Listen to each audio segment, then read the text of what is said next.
Hello, and welcome to Crosstalk, Following Jesus Together. I'm your host, Dave Sherrill. I have my co-host, Pastor Kevin, Hello, everyone. and we have a very special guest today, the president of the Evangelical Free Church of America, Kevin Kompelien. Well, thank you. It's great to be with you today. We really appreciate you opening up your schedule to talk with us. As a church, we really do want to light a fire and ignite an interest, combining overseas missions and our life as a church locally as well. So not just missions, but the mission of the church is the question. In your past life, you served as a field leader in the missions field, and you've also served as a pastor. Our church is pretty small.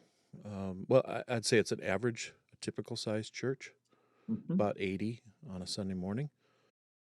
From your perspective, given that broad experience you've had in your life, what would be some suggestions you could make that would help us understand how we could help our overseas missionaries in ways that are achievable and yet have an impact? It's a great question. And it's one, honestly, that the technology that we have today opened some doors for us we didn't have a number of years ago.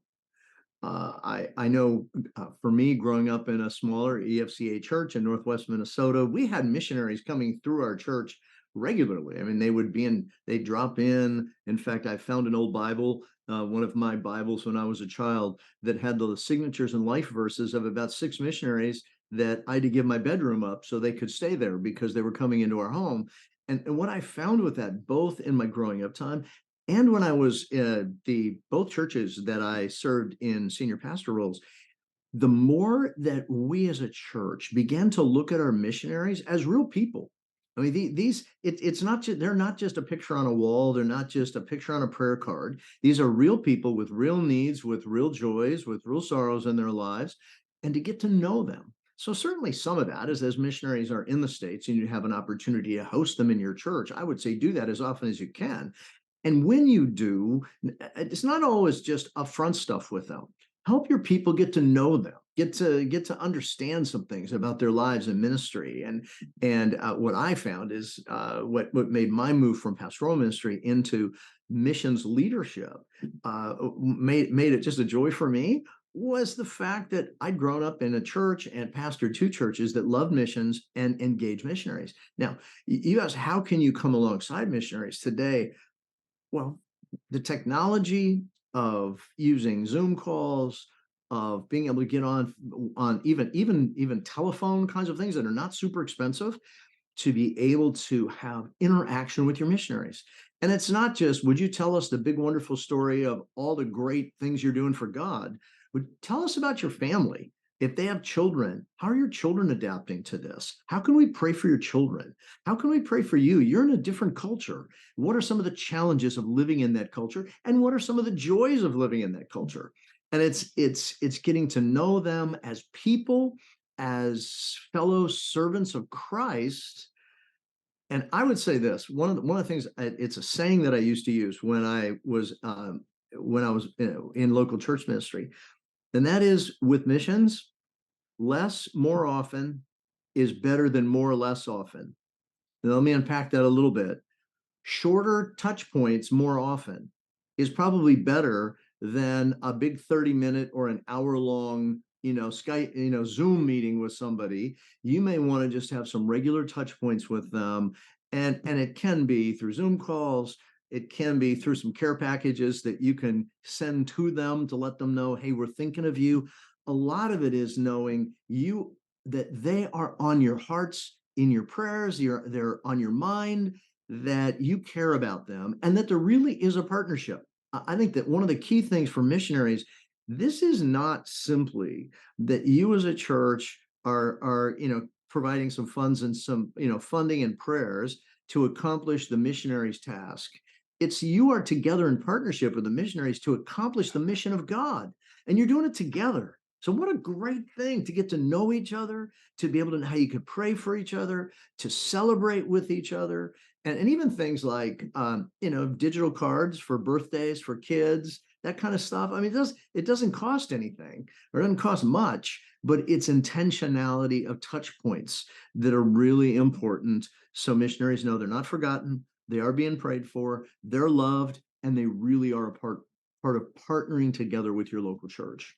Kevin, just thinking through here, since you've seen it from both sides, both as a missionary, but then again, also as a pastor, and certainly now, even Mhm. kind of from the denominational perspective, is there a, I don't know, just even a short story or creative example where you have seen a church or even an individual serving or connecting with a missionary in a way where you thought that's it, that's more of Mhm. that? Just Yeah. curious what would come to mind. Well, I mean, I think there are a couple of things that come to mind. The church that I pastored in San Jose, California, had a very intentional mission focus on among an unreached people group in East Africa. And so we sent some small short-term teams of people there to get to know some of our missionaries. We would do that was back in the day where you use Skype to do this and not Zoom, but we would do some Skype calls with them, and ask them just to shoot some short videos for us that we could show on a Sunday. They weren't long; they were just, "Hey, this is who I am. This is what's happening." And then when they could get into our church, when they could actually be there, I mean, we hosted desserts for them. Come and get to meet them. Come and hang out with them. It wasn't just put them up on the platform for 5 or 10 minutes on a Sunday morning. This is really getting to know them, get them in homes. And so I think the more personal touch you can have, the better. And that can be through care packages that are sent. I mean, we what we had in our particular church is we asked each of our we had adult Bible fellowships. We asked each of our adult Bible fellowships to adopt one of our missionaries. So they were reaching out to them, and you could do this with small groups in your church. They're reaching out to the missionary on a regular basis. They're getting prayer requests. They're praying for them. When they happen to be in town, they're the ones that host them.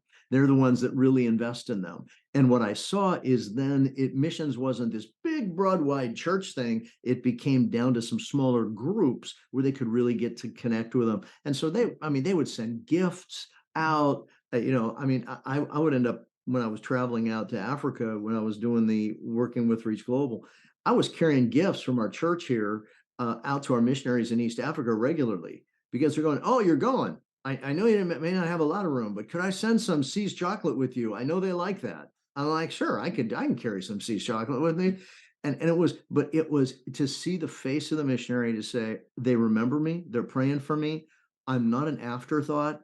It's not a begrudging, they've got to write the check every month. They're excited about what we're doing. And I saw that just those are a couple of ideas that I saw our church do. Yeah, that's awesome. And I love that the pictures are so, they're practical, but I love that it's so relational. Yeah, I mean, that's really what we're after, and certainly even what we're after as far as gospel proclamation and growth. And so, yeah. to connect the relational is huge.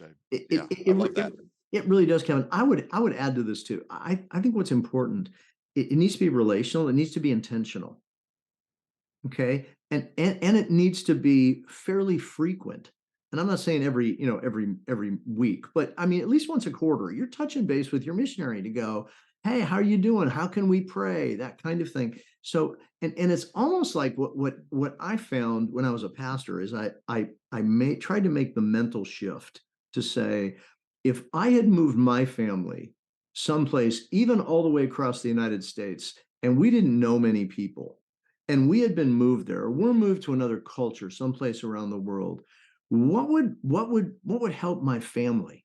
What would be something we might like? And you just flip it on its head and say missionaries are real people. So what are some of the things that may be an encouragement to my family, might be an encouragement to a missionary and his family, our family? And Mhm. so I think it's a lot of it is just be intentional, recognize there's not a perfect way to do it, but if you love on people, they'll love you back. There's just no question about it. Kevin, one of the things that you've brought up a number of times, and just when I've heard you speak, when I've heard podcasts, sometimes even the kind of the podcast with the president sort of thing. You bring up uh, I'll summarize it my way, but you kind of call it the why, and you Mhm. do it in all kinds of situations, not only with missions, but even with disciple making and evangelism and leadership. And eh, eh, here would be my first question on that, and it'll sound kind of funny, but why that question? Why is that Yeah. so strategic, and Yeah. what are we missing if we don't address that in each of our tasks? Right. Well, Kevin, here's what I found. As Americans, we are really good at answering the what and how questions. We Mm, can do strategic planning. We can figure out, all right, what do we need to do? How do we need to get it done? So we do our planning, then we figure out the what and the how, and then we do it, then we check it, then we adjust it, then it's kind of plan, do, check, adjust. We're really good at that. And please don't hear that I'm not in favor of good planning. Okay, good strategic planning is really important. But good strategic planning without asking, so why am I doing this? What's really driving this? Can become sterile. It can become you're doing tasks to do tasks rather than and this really hit me a number of years ago as we were starting to do a strategic planning process with our senior leaders in the national office of EFCA. And we were starting to work on this. And it's like the Lord just kind of grabbed me and said, now, wait a minute, don't forget mm, that the first verse you learned when you were a little boy in Sunday school is, "For God so loved the world that he gave his son, that whoever believes in him should not perish but have everlasting life." So the issue is the compassionate heart of God for lost people in a broken world. And what I found is, as a leader, as a pastor, it's easy to get so wrapped up in doing all the things that we forget. So why are we even doing this? mm. And sometimes when you forget the why, then that's when conflicts can arise or people get whatever. And I think to some degree, as you come back to go, no, wait a minute, the reason we're doing this is because John in First John says God is love. And the apostle John tells us that it is because of the love and the compassion of God that he reached out to us. I love what Paul says in the book of Ephesians, where he says that we were dead in our transgressions and sins. We weren't sick in our sin. It wasn't like if we just took a couple of aspirins, we'd be better in the morning. We were dead, and dead people can't help themselves. But he says, but out of his great love with which he loved us, his mercy and his love, he made us alive together with Christ. I'm going, okay, that's it. And I need to keep that front and center because that keeps my heart soft to the working of God in the lives of people and recognizing that, I mean, the heart of God for those that are far from him is really big. And Mm. I never want to forget that the heart of God for those that are so far from him, whether it's halfway around the world, where a missionary is working, or whether it's right across the street or on the other end of your community, the Lord has a huge heart for people who are far from him. And I want to keep my heart soft to that. I don't know, maybe it's probably the older I get, the older I get, I'm just realizing, you know what? I've spent a lot of my life doing. And I want to be able to say, so why am I doing what I'm doing? And make sure then what people can see is that loving, compassionate heart of Jesus in us. There's an old English word, we don't use it much anymore. At least I don't hear it in everyday conversation a lot, but it's one of my favorite words. It's the word winsome. A winsome person is someone I want to be around. And I think when you read in the Gospels that Jesus was a friend of sinners, that I'd one Bible teacher years ago said it's like sinners called Jesus their best friend, Yeah. and there was this sense of the winsomeness of Jesus that drew people to him. Well, wow, if we evidence that heart, that compassionate heart of God, I think there's an openness people have to the gospel, to the ministry of the church, when we really show what's deep in the heart of God to people around us. Mm. Yeah, that winsome. I love that word. I think that recaptures a lot of what's necessary. Yeah. And I don't say necessary just in kind of a functional, No. strategic way, but necessary in the sense of our heart that has been changed and transformed by God. And now, as we extend this invitation to people everywhere, near and far, that they can Yeah. join in that too. Yeah. What would be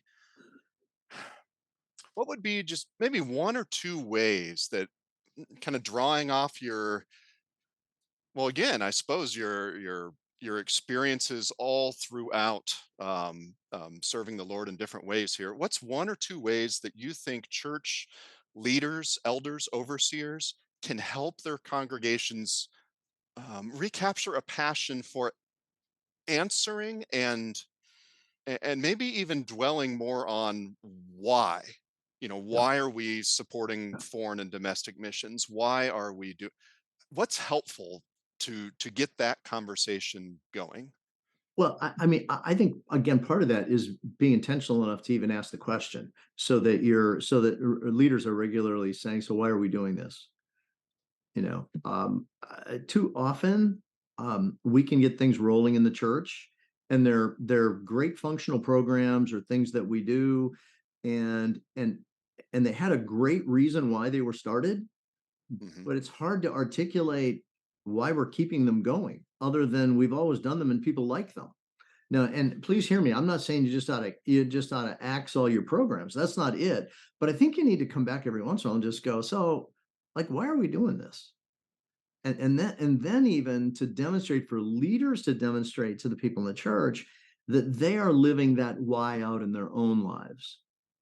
I mean, let's just, you talk about even some of the holiday kind of events, like whether it's a Christmas Eve service, Easter service, whatever those things, where you would be an opportunity, you want to be inviting people to come, and you want to be able to have that opportunity to truly introduce them to Jesus. Because I think I mean, the reality is we assume people know about Jesus, and my guess is most people in your community only have a caricature of who Jesus really is. They really don't even know who he is.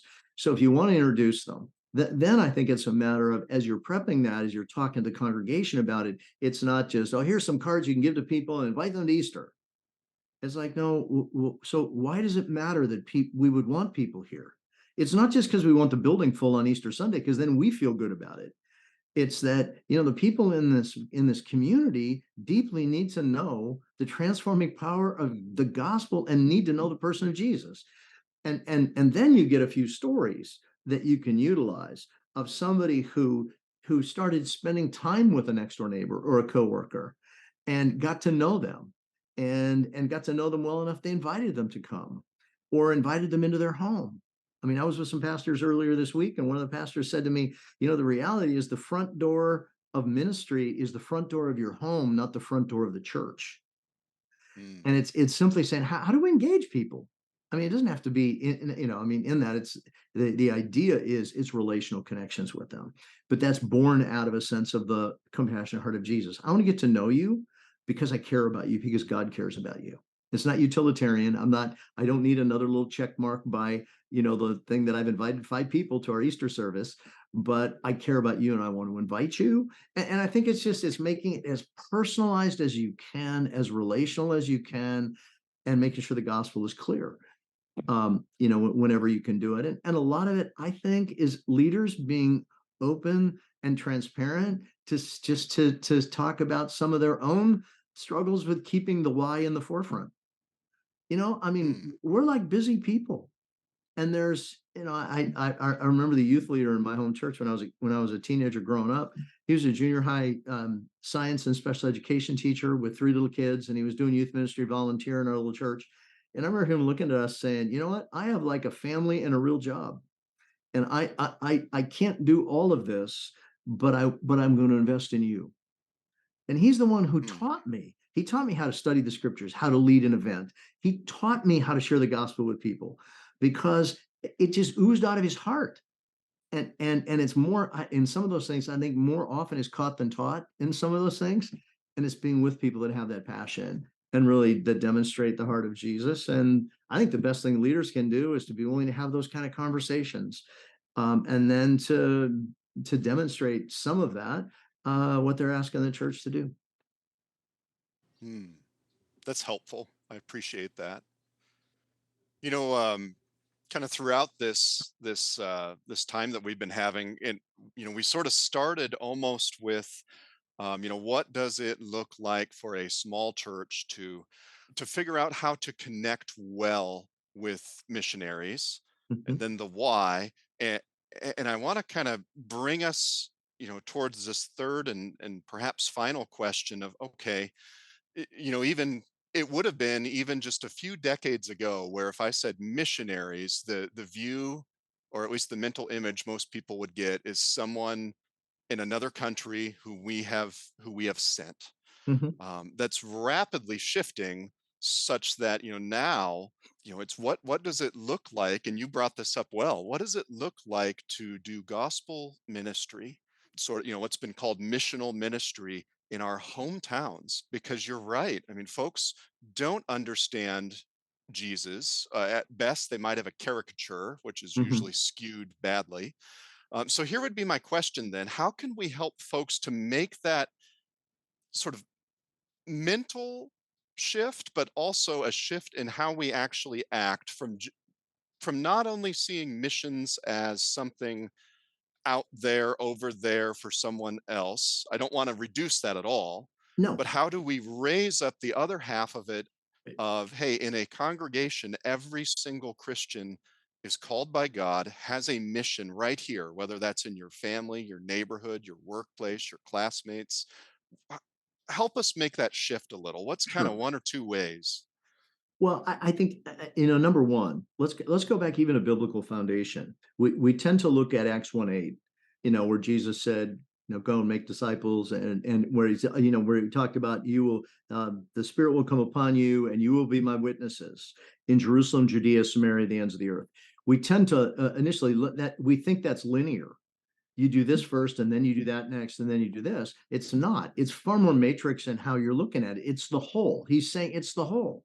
So some of it is just recognizing, even biblically, when you think about the early church, you think about the Apostle Paul, he went back and visited churches so that he could go plant other churches, right? So it was what's going on in your community and other places. So you think about it, clearly is both. It's the healthiest churches I know, Kevin, are churches Mm, that have a heart for reaching people halfway around the world and reaching people halfway across their town. yeah. And it's both. It's a both and, not an either or. There's a synergy that can be there. But I think the key to it is helping people to understand there's a mission of God. In fact, God has us on his mission. And we're on God's mission in our hometown, and we're a part of God's mission in the region around us and around the world. And so it's helping them to understand it's God's mission, and he's inviting us to be engaged with him in this mission. And so one of the things that I'm really encouraging pastors to do and church leaders to do is to begin to intentionally look at their own cities and communities through the eyes of a missionary. To just sit back and to say, who's here? I mean, that's what a missionary does. A missionary comes into a community and goes, all right, who's here? Where are those who do know Jesus in our community? And where are those who are unreached? That really have no understanding of the gospel at all? Where are those who are unengaged? They did it one time, but they've walked away. Where are sort of the unnoticed people in our community? Every community has unnoticed people, folks that are just they're sort of there. And then where are the uninterested? Those at least on the outside that go, I don't have any interest in this. Every community has kind of the curmudgeon that's not interested in the church at all. Well, missionaries figure out who those people are. And then they're asking, well, Mhm. how might we be able to engage them with the gospel? And who else in our community and in our church has a heart for that? And how could we help them do that? And so it's looking at our own community through the eyes of missionaries. In fact, you may even be able to utilize some of the missionaries that you support in overseas work when they come back, or you have conversations with them saying, hey, we're trying to really look at our church with a much more sort of missions mindset. Help me think through, what are the questions you ask when you're looking at the area you're trying to reach, and how are you trying to see that? So it, in a sense, as local churches beginning to actually work on developing some good missiology. because we are on the mission of God. And so it's right there, right there in front of you in your own community, and it's halfway around the world. And I think people get excited when they see both. They go, wow, this whole idea of missions, it's not just an Irian Jaya, right? It's not just someplace you have to get on an airplane and cross two oceans to get there. It's like just down the block. And there are opportunities we have so that it's not either or, it's both and, focused on the mission of God that flows out of the compassionate heart of God for lost people in a broken world, that gives us then that opportunity to say, wow, what a privilege we have to be on God's mission. This is amazing. He didn't send angels to do this. He let us do it. And because we then have the opportunity to develop redemptive relationships with people in our community to see them come to Christ. Oh, I love that. And you just even connected, sort of in a sense, several pieces of our conversation here in a way that I think is incredibly helpful, but also incredibly practical. Even the picture of, hey, when your missionaries are back, start asking them questions. In essence, we bless them, in all the ways we talked about before, but also let them serve us so that we Yep. can grow together. Yep. Well, in fact, Helpful. That's a gold Kevin, mine. let me just give you one example that happened to me when I was serving with Reach Global with our mission as leading the Africa division.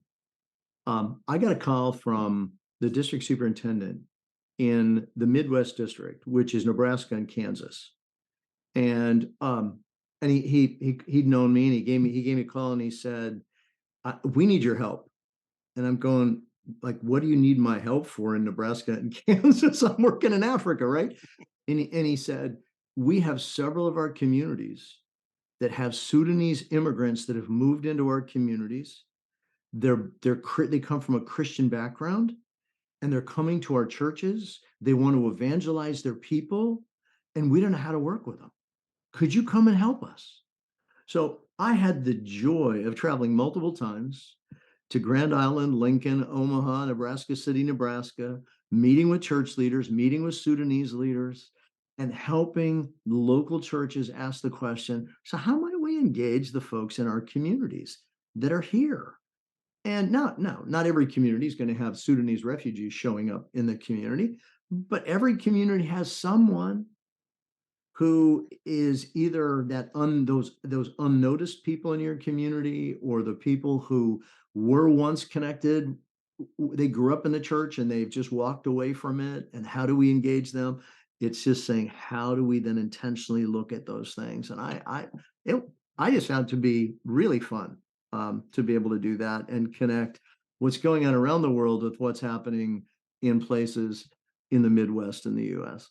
I would just offer, I sense a theme across everything that you've said, Kevin. At its root, there really is a demonstration of the compassionate heart of God across every one of these topics. In today's culture, generally, compassion is not something that is emphasized. This really is an opportunity for us to shine the light of Christ to people who really do have deep needs and who are not receiving compassion broadly across the culture. And I would add to that we have a marvelous opportunity to demonstrate the loving, compassionate heart of Jesus and introduce them to Jesus. Because what we don't want is to say we're just going to be really nice to people and never introduce them to Jesus. But the reality is, when you look at Jesus' ministry through the Gospels, I mean, it's fascinating. What does he do? He touches the needs of people, he cares for them, and he teaches them, and he cares for them, and he teaches them, and he calls them to follow him. And it's this combination of caring for people. How do we come alongside them and show them that they're loved? And we share Jesus in the gospel with them because we do love them. That's the reason why. And so then evangelism in our church is not a guilt-driven issue. It's a love-driven thing. To say, wow, we want people in our community to come to know Jesus because he loves them deeply, just like he loved me. And that's the motivation to really introduce them to the Savior. Yeah, that's very, very helpful. We appreciate it. And we have come, I think, to the end of our time. We want to respect your calendar as well. Great conversation, though. We really do appreciate the time that you've committed to us, Kevin. It's meaningful for us. Thank you for listening to Crosstalk, Following Jesus Together.